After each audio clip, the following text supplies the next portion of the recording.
Europe 1, il est 8h33, voici la revue de presse avec vous Maxime, et la presse qui n'a qu'un mot à la bouche ce matin. Un mot, 3 syllabes, burkini. Ce mot, il a envahi vos journaux après que plusieurs communes ont décidé de l'interdire sur leur plage.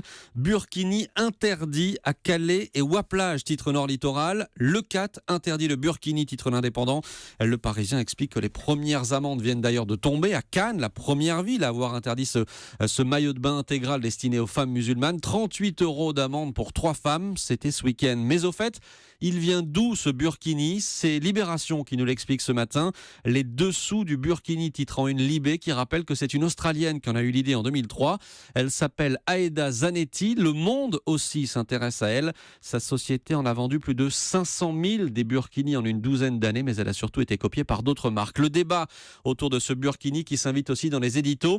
Bertrand Ménel dans le Courrier Picard dit ce matin que pour lui, la démocratie ne peut ni ne doit dicter les choix vestimentaires, comme en Iran ou en Arabie Saoudite. L'artiste égyptien Alam Wassef lui répond dans Libération: ne soyons pas naïfs sur le symbole, interdire le burkini n'est pas islamophobe. Et puis François Hollande a rendez-vous avec le pape. Oui, une audience privée cet après-midi au Vatican, 3 semaines après l'assassinat du père Hamel. La menace terroriste, cette menace qui pèse aussi évidemment sur les catholiques, c'est de ça dont doivent parler le pape et le président. Mais la presse ce matin voit autre chose dans cette visite. L'Opinion, Le Figaro, La Croix, tous y voient une opération politique. François Hollande en quête de rédemption, titre par exemple l'Opinion, qui explique que ce quinquennat a été traversé de contentieux entre le pouvoir socialiste et les catholiques, comme lors du débat sur le mariage pour tous. L'heure du rachat, le mot est employé par le journal, serait donc arrivée, et le Figaro renchérit. Pas question pour le président socialiste de laisser ce terrain à la droite. Sophie, Oui. Est-ce que vous voulez la belle histoire du jour ? Oh oui, avec plaisir. Est-ce que vous connaissez la société Soderne ? Alors pas du tout. Moi non plus. Jusqu'à ce que je dise le Parisien ce matin, cette PME du Val-de-Marne vient de décrocher un méga contrat au nez et à la barbe de grosses sociétés américaines notamment.